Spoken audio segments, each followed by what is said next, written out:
social return on investment, obviously the word social is pretty prominent in that term, just so that we're all on the same page. When we talk about social return on investment, what we're talking about is valuing social and environmental and financial change all in financial terms. So while the word social is in there, what we're really talking about is a way at looking at value from 3 different perspectives and blending them together in financial terms. My company is SiMPACT Strategy Group. SiMPACT is a word that we made up. It means social and impact blended together. That's where it comes from. And everything that we do on a daily basis looks at how you demonstrate the value of investment in community and in society. That LBG group is actually a group of companies that we work with, and we facilitate their processes to invest in the community, meaning we help them to make sure that as they're investing in community, they are creating value. Sometimes they discover that they're not creating as much value as they were hoping to, and so we help them to address that too. And that's really all about metrics and outcomes and data that can inform decision-making processes. The SROI, which is the social return on investment methodology that we're going to talk about today, that's all about how, if you have been able to measure that change has happened, how do you value that change? And so the first step in doing an SROI is always measurement. If you can measure that change has happened, then the question is, how do you value that change? SiMPACT is also one of the founding partners of a nonprofit that's a resource that's out there for people to access called SROI Canada.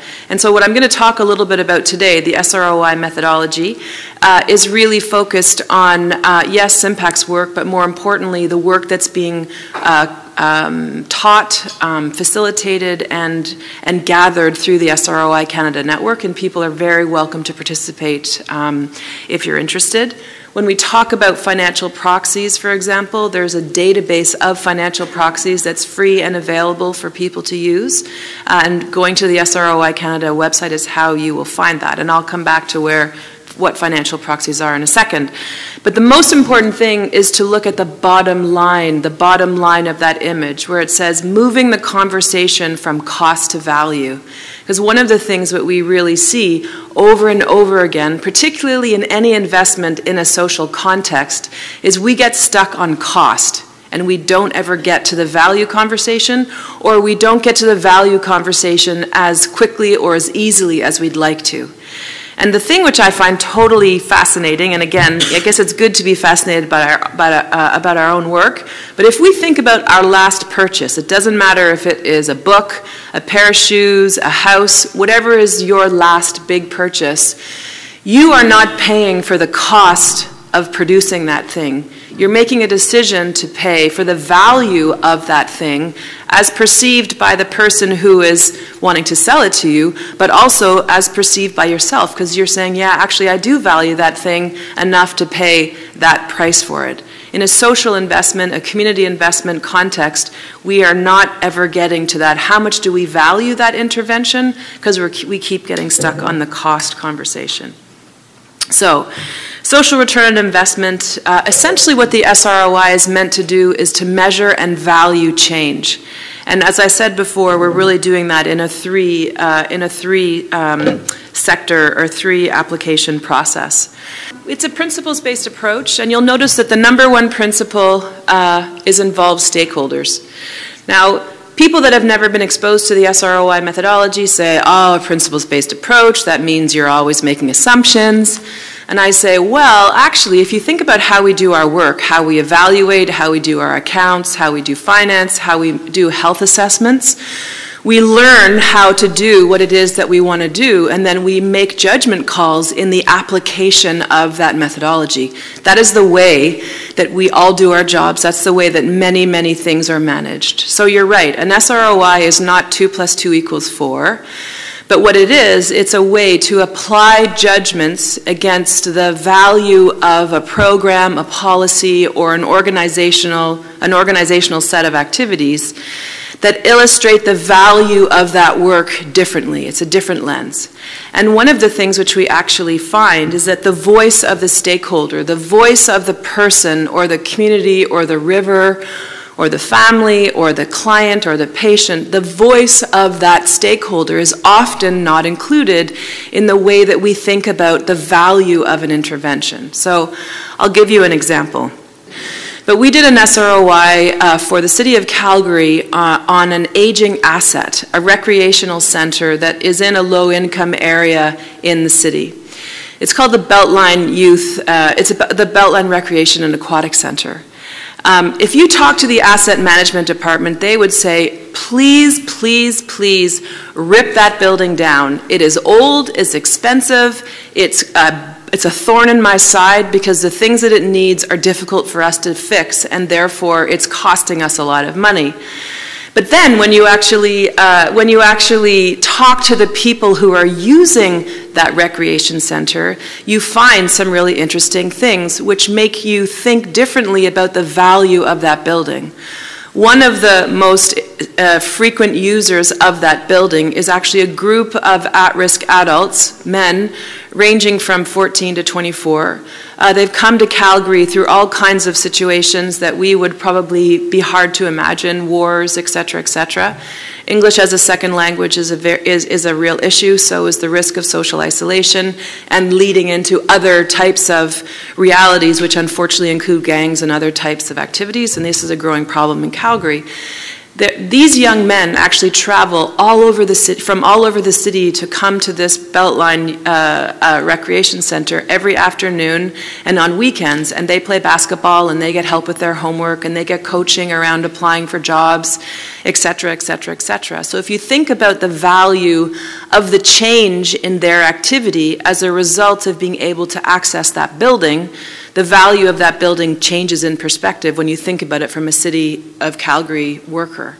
The second really important user group, which is small but has the opportunity to really expand, is seniors. There's a significant pool of seniors, low-income seniors, most of them living on their own, so socially isolated, within a 4-block walking distance of that asset. And so by using that asset, they are getting exercise, they're decreasing their social isolation, they are decreasing their risk of health impacts such as falling, etc., etc., which again is creating value for the city through avoiding the potential cost of having to manage some of their municipal issues, if in fact those occur, such as EMS or other types of service delivery. But there's a phenomenal opportunity for the city to partner with the province in facilitating this asset that can create value for stakeholders beyond just the asset management department who has to manage the budget every year. So one of the things which we really took away from that SROI into the value of a building was that the value of a building in that particular instance, in that community, was much greater than the bricks and mortar. It was actually very significant in relation to the people that were using it. And the decision actually was to refurbish and keep using it rather than tear it down. You know, that decision is probably going to be revisited 3 years from now for the exact same reasons.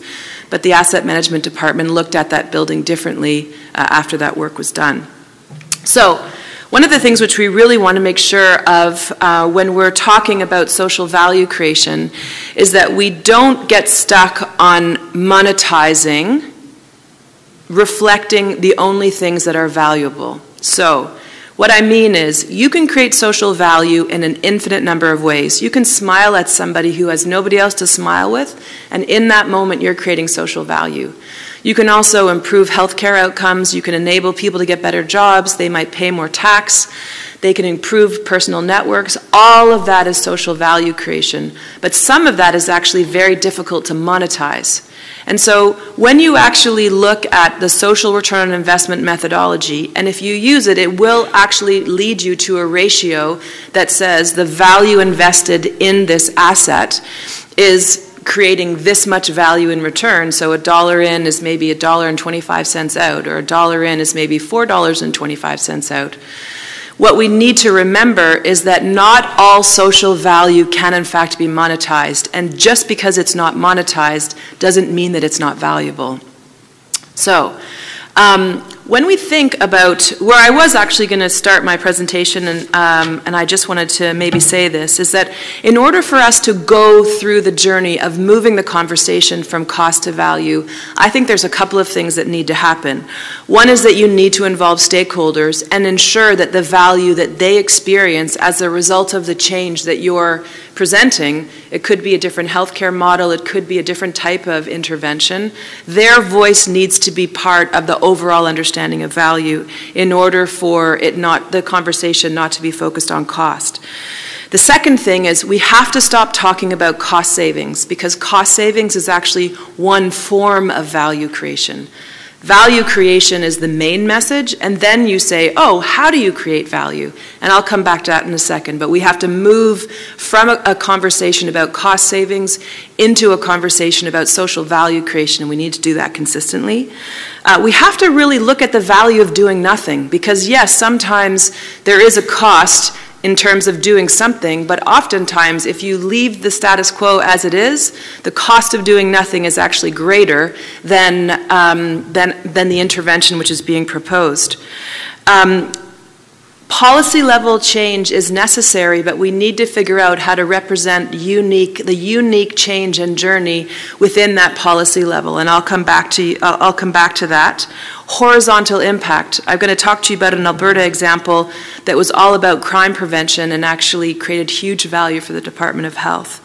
And I would say the last thing is we got to focus on communications, because there's a lot of people who don't know what you know, and what we need to do is to communicate that value to them, and the social return on investment can do that. So how do you create value? One, cost reallocation.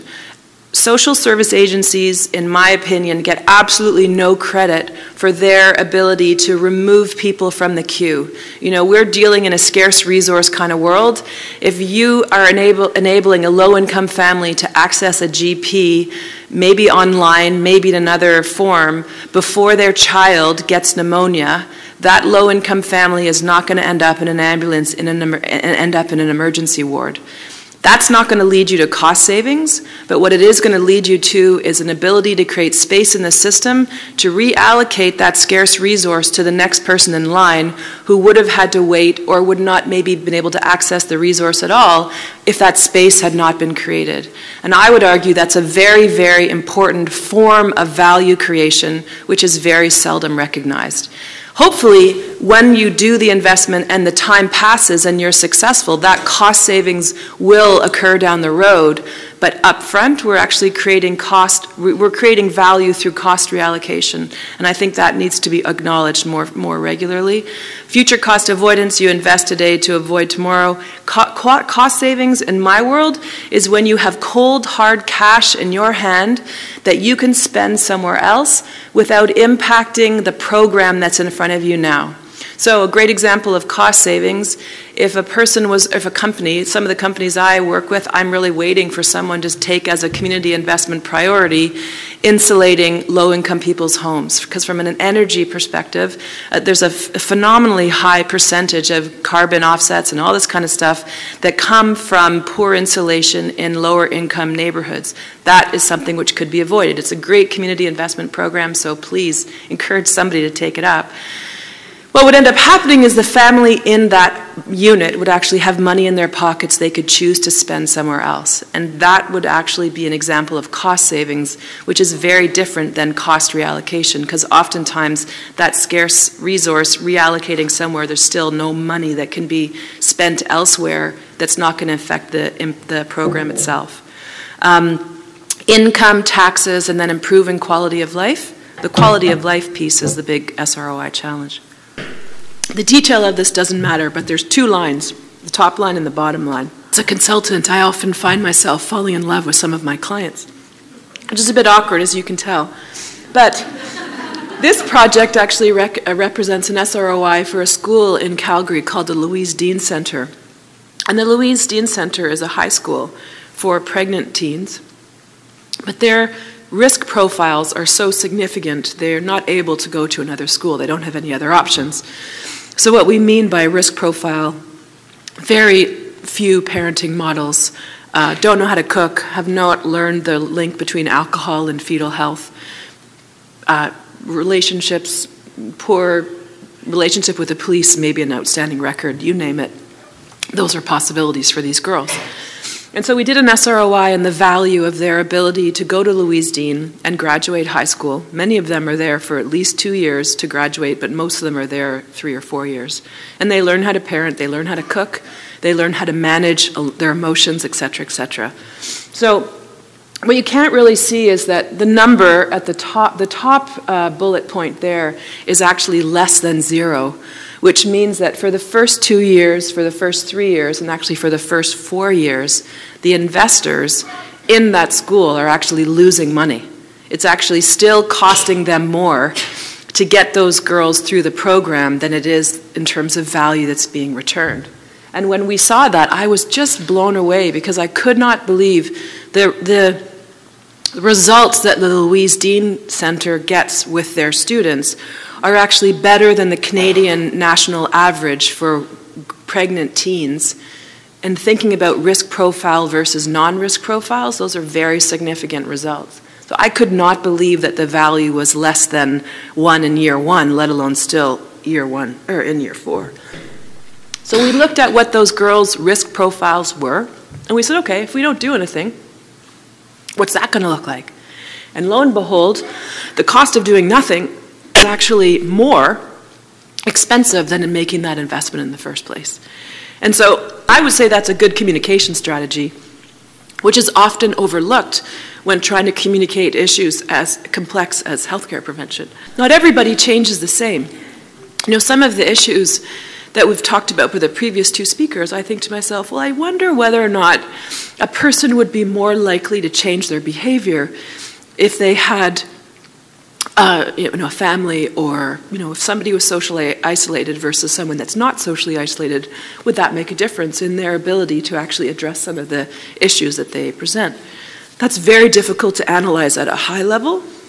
But what the SROI tries to do is actually say, okay, within this large issue, not everybody is going to change the same way, and they're not going to change over the same time frame. But if we actually create profiles for the people that are known to be part of this, the challenge that we're facing, at the end of the day, we're going to look at those different ratios and we're going to blend them all together, but we're not going to forget the fact that those ratios represent unique journeys. Each of them have value in their own way. And I'm just going to finish with an example of that because I think it's a really important point. We did an SROI with the YWCA in Calgary on a Mary Dover House, which is a place where women who are leaving violence can go. There were 4 profiles. One of them is a woman with children ready to go back into the workforce, another woman with children not ready to go back, another woman with no kids and not going to go back into the workforce. The 4th was the woman who disappeared, didn't complete the program. 45%, maybe 49% of them in that 4th category.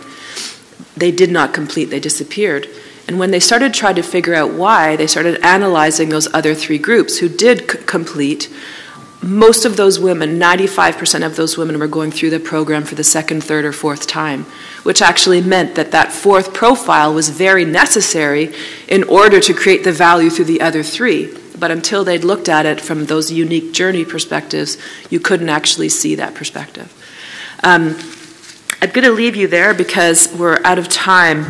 And I'm sorry about that. There's been a little bit, my throat has sort of slowed things down. But perhaps what I'll do is just leave you with my final thoughts. And that is, when you think about things from a horizontal way, yes, we're talking about healthcare outcomes and chronic disease prevention. But what is the value that's being created for, different departments? There was a crime prevention initiative in Alberta, very focused on crime prevention, but when you look at the value that's being created across departments, there was at least 10 departments benefiting from that investment. And I guess what I would want to leave you with, and I'll just leave you with the slides. I'm not going to flip through them because it'll be too time consuming, but when you think about the value that you are trying to create through the programs that you're advocating for, Is there value that you feel is not currently represented in the way that people are thinking about your work? And if so, is that value significant? How would you go about including it so that you could be part of moving the conversation from cost to value? Thank you.